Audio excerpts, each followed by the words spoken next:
The Adventures of Sam Spade, Detective.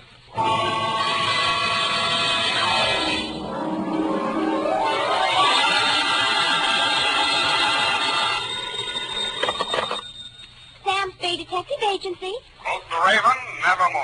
Yes. This is me. Is this Mr. Spade? Yes, but is this Miss Perrine? Oh, yes, but Why are you eating a peanut butter sandwich at this time of night? why the allusion to Poe's Raven? Was your assignment among the literati? It certainly was. There was Rowena from Ivanhoe, a lost Lenore, a no-place Ralph, and a Horace from the Karloff with the same name. Oh, how distinguished. Have you got a cold, Eph? No. Well, then there was a carnivorous plant, a hideous meat-eating specimen of the botanical world, trying to take 2 fingers off me. Oh. Well, I've got 3 fingers all poured out for you here. Ah, pretty hip. I can see you intend to be terribly amusing tonight. But even so, I intend to come right down and dictate my report on the stocked watch caper while time stood still.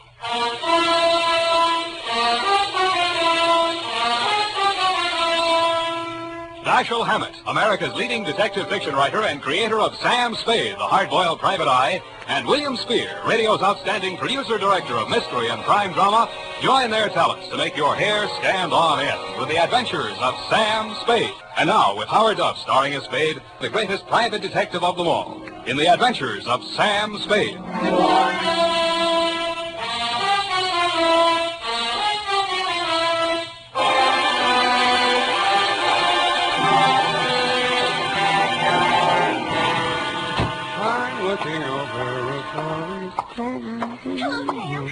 That's a mighty sharp routine you give a Perrine on the phone. Where's Effie? Who are you? Sam, don't you remember me? Buffy. Certainly not. I never saw... Buffy? Buffy, wait a minute. Do I sense a certain family resemblance? No, you can't be Effie's little sister, Buffy. Yes. Big girl now. But thanks anyway for the tinker toys you sent me last Christmas. I'd kill myself. I intend to start having children of my own just as soon as it's practical. Where's F, Buff? She had to go to L.A. to visit a sick friend. A likely story. No, really. Chapter and verse, please. St. Joseph's Hospital in Burbank. They went to school together, and her name is Lorene Tuttle. She's an actress. Yes, I know. A very fine actress. Is it serious? I hope not for Effie's sake. They're very close. Yeah. Well, what now? You take shorthand, Buff? Sort of. Spoken like a true Perrine. Come on in.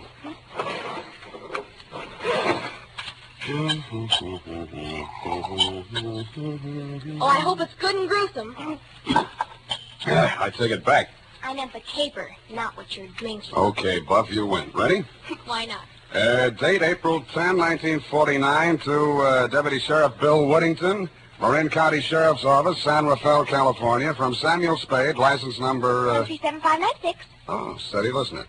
Subject, the stopped watch caper. Dear Bill, here's how it turned out, and if I ever phone you for advice again, I'll take it because you were right. She was loaded. What about those threatening letters, Sam? Don't give another thought. Old Lady Raven's had me up there a dozen times the last 6 weeks. She got threatening letters, she got prowlers, but when I got there, she can't find the letters, and the way that house is tucked away in the woods, I don't think a prowler could find it. How do I find it, Bill? Huh? Well, the Gray Line bus goes right by the gate. Mount Tama Valley Road, about 3 miles this side of Rock Spring. Oh, that sounds pretty rugged. You, say she's a crank. But she's got money, Sam. Oh, the poor old soul. And she got a niece. Oh? Yeah, over 23, but she's stacked. The old lady's loaded, the niece is stacked. Who else lives there? Well, there's a butler. Somebody flattened his head when he was young, and he wears bangs to call attention to it. Sort of shuffles around the house. You ought to see him out in the woods chasing them old ground squirrels. Quick as a deer hound. Yeah, and Never mind. You sold me. All these marvels I have got to see.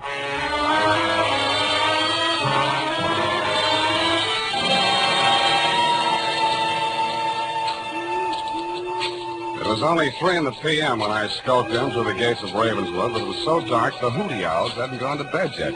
The fog snaked in and out through the dripping trees, long, chill ribbons of ghastly fog borne on a sobbing wind. I mushed on into the deepening gloom of the forest primeval.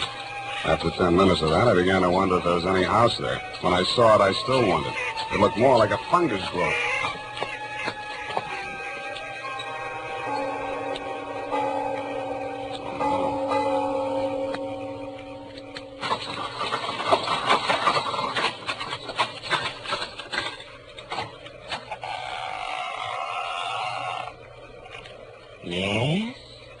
Speak of the English? It is chilly, isn't it, sir? Won't you come in? Sure, why not? Yes, I expected that. If you'll be so kind as to wait here, sir, I'll inform Miss Rowena of your arrival. Thank you, Jimmy Stewart. Boris, who's out there? Is it the man with the hemlock? Answer me, you brute. Oh. Where is it? Did you say Hemlock? Oh, you must be my aunt's detective.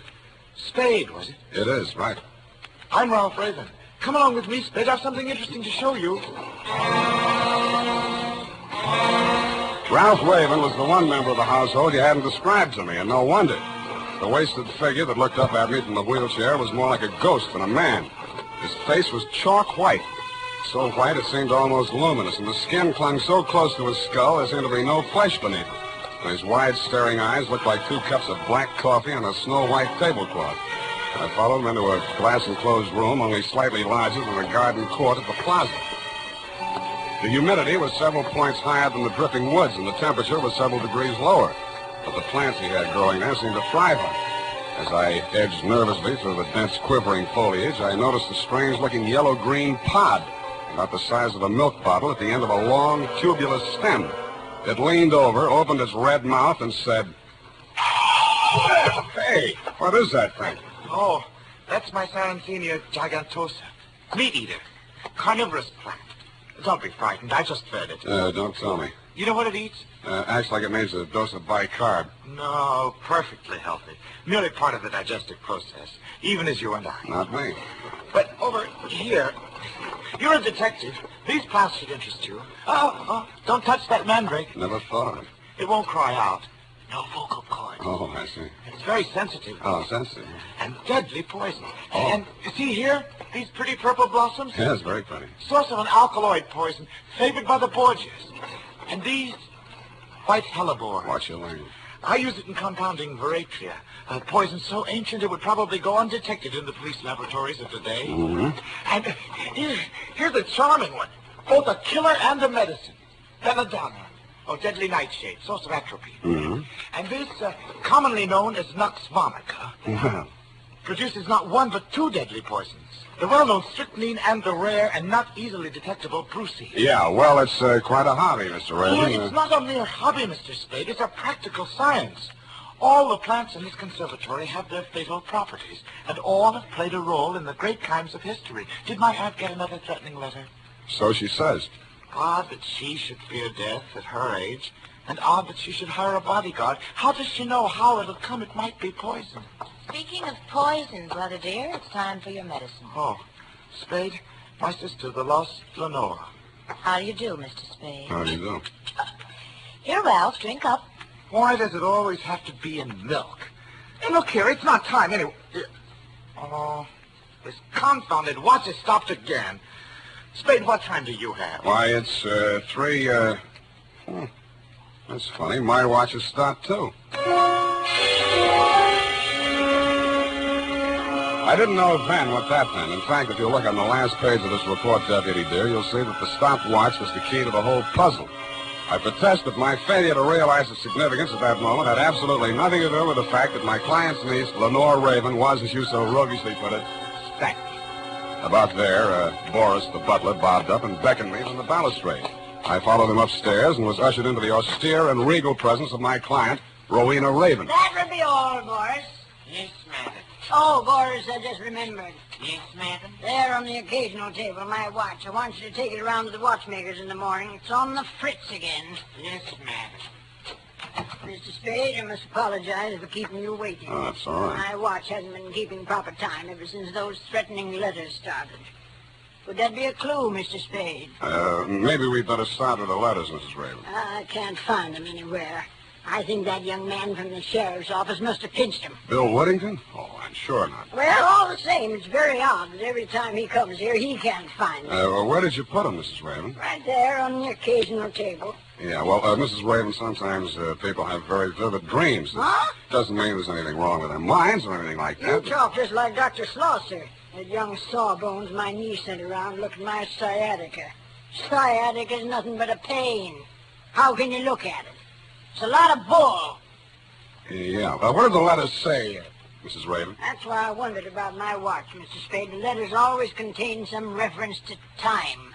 Your time is running out. Beware when time moves slowly. Soon it may stop altogether. That sort of thing. You think there could be a connection? I mean, has someone been tampering with my watch? The repairman doesn't know what's causing it to lose. Yeah, did he think it might have been tampered with? No. He thought it was something in the mountain. Magnetism or something. Well, that sounds logical. That's Now, a lot of hooey. I lived here 40 years and my watch never lost a minute. Something in the mountain, my eye. Something in this house, more like, or somebody. You ask me, he's not half so sick as he pretends to be. Your nephew? Uh-huh. What do you think? Well, I think he's a very sick man. No wonder. Sitting in that damp conservatory day after day, pattering over those fiendish poisonous plants. You see the one that eats mice and hamburgers? Yes, I did. What's supposed to be the matter with your nephew, Mrs. Raven? Oh, he was in an auto accident. Injured his neck. He had to remove part of a gland or something. His neck. But Dr. Schlosser says he's in good condition aside from that. And if he takes his medicine faithfully, there's no reason why he should... Come in! Ah, Mrs. Raven, how is that pain this afternoon? Worse, thank you. Dr. Schlosser, this is Mr. Spade. Ah, yes. The detective you engaged to investigate those letters you've been receiving. Mr. Spade thinks it's an inside job. Don't you, Mr. Spade? Well, that depends on what you mean by an inside job. There, you see? Inside that romantic imagination of yours, my dear Erich. Hold still now while I give you your shot. I loathe being jabbed. Now. That wasn't so bad, was it? Can I look how, on? how's Ralph getting on, Doctor? Not well, I'm afraid. He doesn't seem to be responding to the... Mrs. Raven, what is it? Poison! You poisoned me!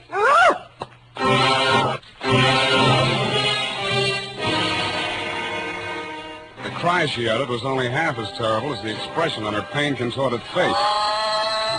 She pitched forward in her chair with both fists clenched and shaking as if in anger at the doctor standing before her. He put down the empty hypodermic on the occasional table. Here, help me carry it to the couch. Yeah, sure. Take away that pillow. She must lie perfectly flat. There. That's better now. She's relaxing. I'm dying.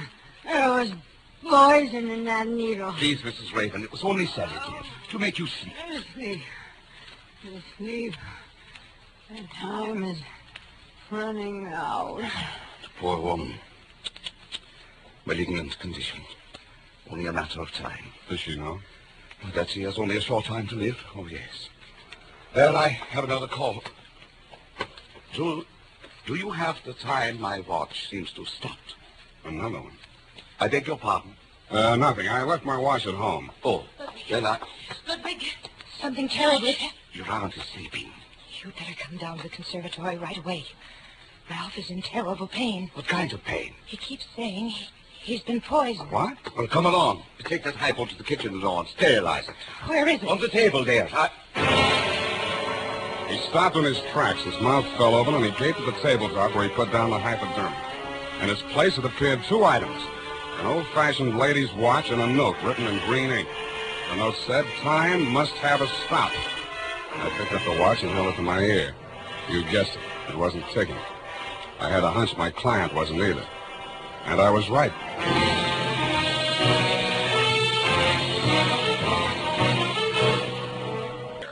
And now, back to the Stopped Watchkeeper. Tonight's adventure with Sam Spade. Ralph? Ralph, where are you? Where did you leave it? Hey, wait. Over here. Oh, Spade. Keep them away from me. Ralph, I came as soon as I could. Tell me your symptoms. No. I phoned for another doctor. He's on his way now. Spade, my aunt. Take me to her. I must tell her. Tell her what? I'm afraid we have some bad news for you, Ralph. Your aunt is dead.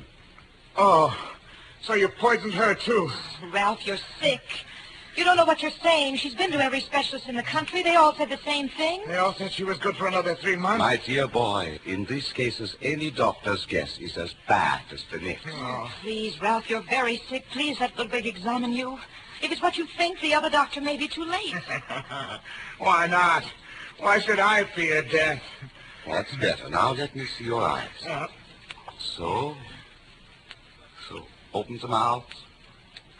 So. What is it?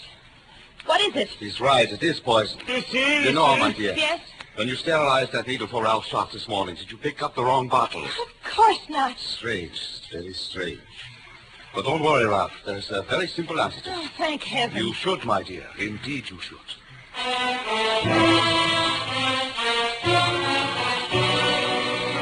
And that was that, Deputy dear. 2 doctors and the county coroner took one look at my late client's medical history and decided on death due to natural causes. I didn't think so, and neither did you. So there really were threatening letters. I saw one. You sure now, Sam? Sure, I'm sure. Where'd you say it was? On the occasional table. Yeah.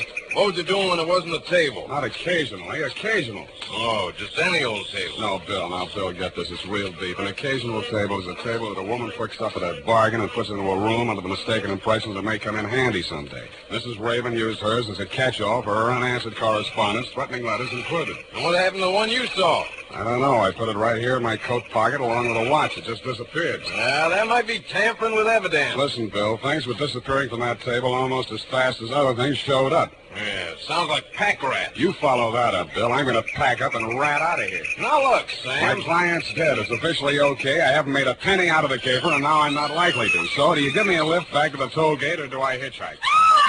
There's your answer. Come on.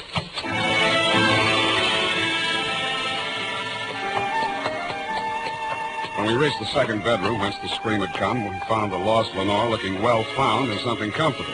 She standing center stage, regarding herself with horror at a full-length mirror. She looks awful pale, Bill. You better go downstairs and get some ice water. She might faint. You think so? Yeah, hurry up. I'll stay here and keep up with circulation in case anything happens. Yeah, you're right. Beat it. Oh, it's you, Sam. I thought... You thought what? Look, I found these on my pillow. One watch, one threatening letter. Whose watch? Mine. I left it on the dressing table when I went in to cream my face. When I came out, somebody had slipped this under it. On the dressing table? No, under my pillow. You said on your pillow. I meant under. On. I don't know what I mean. What are you trying to do to me? Just trying to get things straight. But the note. Look at it. It's exactly the same as the one he left in my aunt's room. Why do you say he? Oh, I don't know. Yes, I do. It's because I don't trust Ludwig. Dr. Schlosser. That figures. He doesn't trust you either. When he pretended to think I might have picked up the wrong bottle. Uh-huh. Oh, he was acting. Couldn't you see? You're not doing a bad job yourself. I'm not acting, not anymore. Listen to me. Listen, he's acted strangely ever since I foolishly said I'd marry him. I would myself. Oh, Sam, darling, don't joke. I don't mean like that. How did you meet him? He got me out of a jam once. The accident, when my brother was hurt. I went for a doctor, and he happened to be the nearest one. Well, I'd been drinking, and he took over, and he sent me home before the police arrived at the scene. Didn't Ralph know? He blanked out. He doesn't know to this day. Ludwig never forgot. He forced me to recommend him to my aunt. He got into her good graces, practically moved into the house. Then he pretended to make love to me. Pretended? He didn't care about me till he found out about my aunt didn't have long to live. He knew half her money would come to me. Sam, do you think he poisoned my aunt? Officially, she died from natural causes. But you said she spoke about being poisoned. And Ralph, too. What's that medicine you give in the note?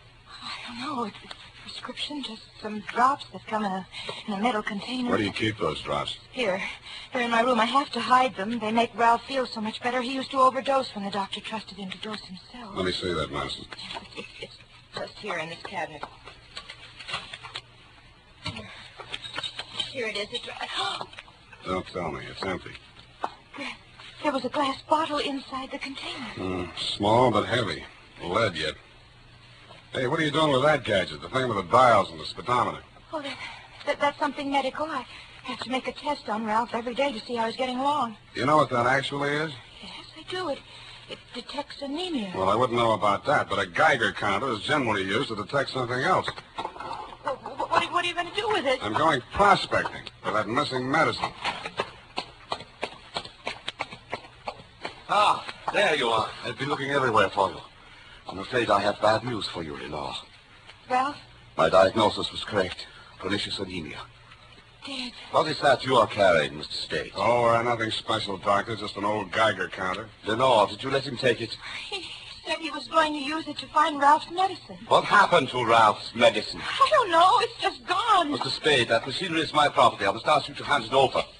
No gun necessary, Doctor. Here, take it. Take your gun, too, sir. Lenore, carry the machine this way. Walk ahead of us. First, we try the conservatory. He was an amateur with a gun, but I didn't jump him for it because I'm an amateur with a Geiger. I did notice that the indicator on the dial got nervous the minute we walked into the conservatory.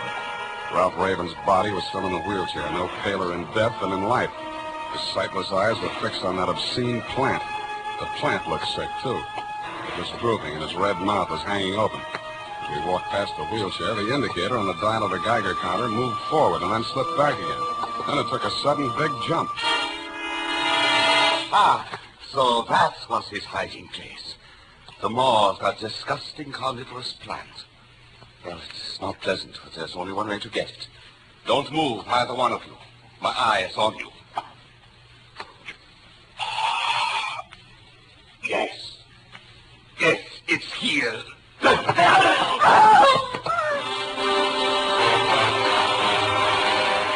first, I thought the plant had bitten him. But then he pulled his hand out, and I saw what had happened. There was a hypodermic outfit stuck in the heel of his hand. It surprised him no end, but he still managed to hold on to that gun. He swung it away from me and was holding it on Lenore. You knew. No, I didn't. You must have. Ralph knew. He must have told you. No, I swear he didn't. What do you think I did this for? To die and leave you behind? To enjoy the money I got for you? No, you will come with me. Oh, no, you don't know what you're doing. There's someone right Shut there. up. What are you looking at? What's behind me? Don't bother rushing, Sam. I've got it. Hold it, Bill. Yeah. How's that for shooting, Sam? Yeah. You find a bullet hole in him, Bill, and I'll call it good.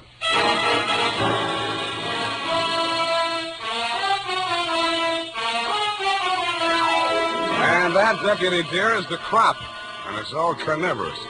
In case you're still wondering what dropped him when your shots missed, it was the poison in that hypodermic needle which Ralph had planted there for that very purpose and then baited the trap for the all-important missing medicine.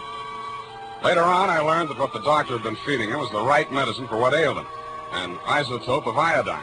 It seems it's radioactive like uranium, but if you take too much of it, you die. Not of poisoning, but of pernicious anemia, which is how the doctor planned for Ralph to die.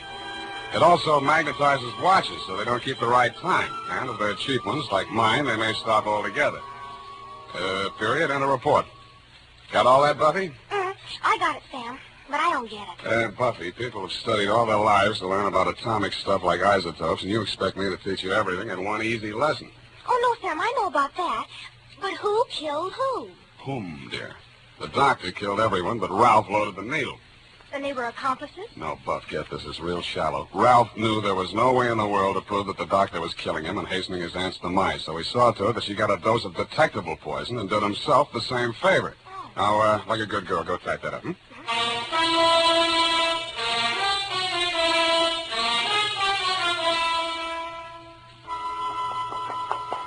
it is, Sam. And I certainly hope that butler was brought to justice. What for, his dialect? Oh, for helping to deliver the threatening letters and then stealing off the occasional table. A brilliant deduction. How did you deduce? Sam, that's for kids. If Ralph was too ill to walk, then somebody had to push him upstairs in the wheelchair. Now, wouldn't it have been easier just to carry him? That's how he did it? Or just go up himself? That's how. Possibly, and then again, we may never know. But do we care? Yes. I hate loose ends, Sam. Then keep it up. Good night, Sam. Spoken like a true Marine, so I'll say to you, good night, sweetheart.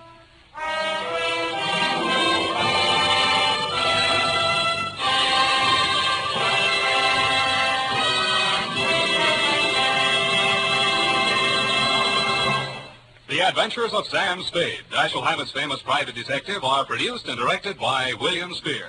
Sam Spade is played by Howard Duff.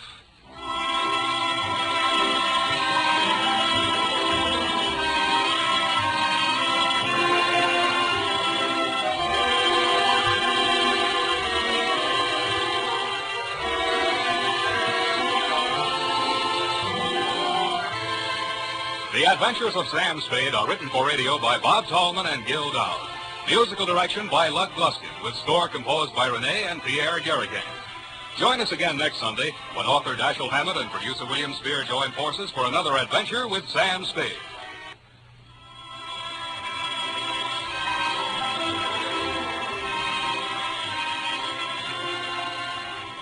This is CBS, the Columbia Broadcasting System.